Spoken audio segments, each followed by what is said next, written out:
Hi there, I'm Rachel Baxter, and I'm going to share a word that I received from the Lord on November 1st of 2020.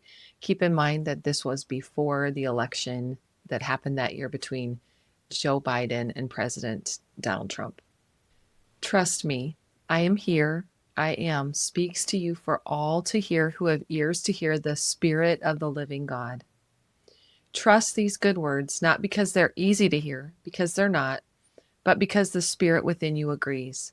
Come, I whisper, partner with me in this grave hour, this great hour of judgment that has come upon your nation, America, land of the free and home of the brave. Bravery will be called upon for the times that are ahead. Let your faith rest in me, and I will give you strength, the strength you need for the battle at hand. I have shown you the battle that rages for souls to take them to heaven, to be with me, or to send them to hell, forever separated from me. This battle rages in the heavenly realms and also in the earthly dimensions. The war has begun. I say the war has begun. What war, you ask? The war to end all wars. The war has begun. It is wagered in hidden places this day, but its very nature is to grow, grow, grow, to drag all human flesh into itself. Do you not feel the hooks that reach for you to pull you into battle? The hooks of this war hide in deception, hidden under layers of deals made with winks and handshakes between powerful men who long ago sold their souls for a pound of flesh. Now I see it rotting and hanging out of their mouths and off their bodies, oozing and smelling of sulfur. At this word, my stomach literally turned sour. The war that rages silently will soon come into light. Attack, attack, they will say. Attack, attack. Where will we hide ourselves? They will ask, but they won't ask me. This is the time for my people to seek me like they've never sought me before. Seek me and you will find me. Knock and the door of shelter will be open to you and your family. Then I was sent to 1 John 1, 7-8. But if we walk in the light as he is in the light, we have fellowship with one another, and the blood of Jesus, his son, purifies us from all sin. If we claim to be without sin, we deceive ourselves, and the truth is not in us. Then the Lord began speaking again. I ran. The leopard strikes its prey. Out of a position of stillness and silence, it waits patiently. Then, at just the right time, when its prey is most vulnerable, it leaps. Its mouth opens and closes upon the neck of its prey, so the neck is broken. Its claws dig deeply into the shoulders of its prey to pull it down to the ground. As its teeth sinks deep into the tissue, muscles, and tendons, blood springs forth. As the blood drains out, the prey is found weak and incapacitated. It is in this confusion that the leopard takes its prize. Meat, fresh meat, is its prize. China, the leopard's partner, stands ready, for once the leader is incapacitated, it can have its way with the prey's pack. Russia, like the vulture who circles overhead, waiting its turn to dine upon the bloody carcass, there is plenty of meat left to satisfy. Trust me when I say that a death blow is coming, but it will not come all at once. Redemptive judgment has been prepared for a stiff-necked people, a lukewarm people who prefer their cake and to eat it too. What can you expect from the election? Chaos and confusion has already come, so that's nothing new. Disruption and disturbance is next and will grow.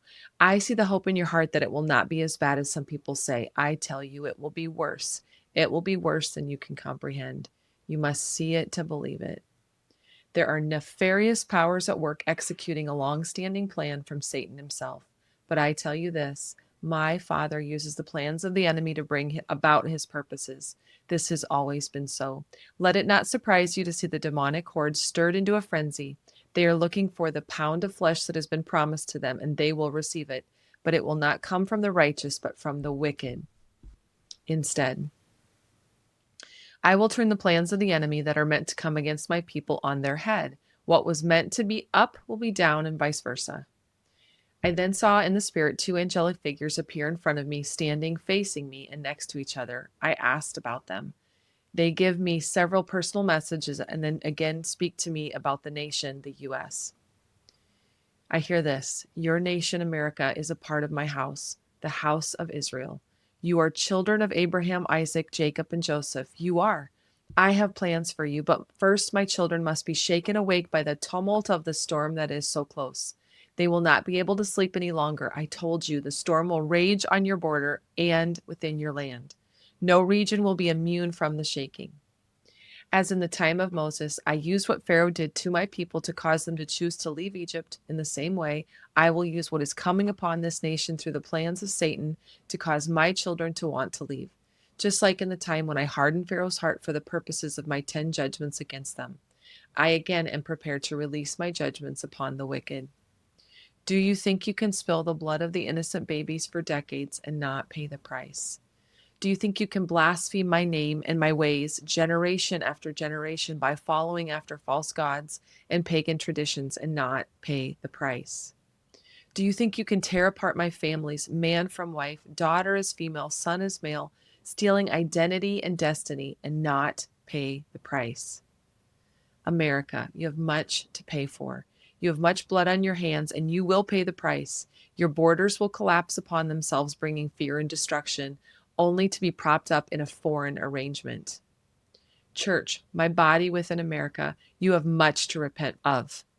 You fell asleep when I needed you most. The vilest degeneration of your society happened on your watch when you were caught sleeping. I say, awaken, for the hour of recompense has come. You will feel the rod of discipline come against you, just as the prodigal son did before he chose to return back into the arms of his father. You will look around and see the poverty of your soul, but will you choose to return home to me?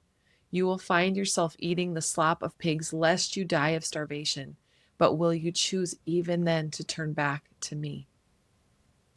Just like the prodigal son's father, I have never stopped loving you, even though you took your inheritance in this land of abundance and spit in my face as you gambled it all away. To those who are far from me, just like the prodigal son, you will be left with nothing. All the wealth and worldly possessions you cling to will be stripped away. You will feel as if you've been stripped naked and left out in the cold. But just like the prodigal son who thought to himself, my father has much and will surely let me return to work as a servant, I do await your return with open arms and still have the best gifts yet to give. I will spare no expense upon your return. The fat calf and the best wine are prepared for you. Come, partake at the marriage supper of the Lamb.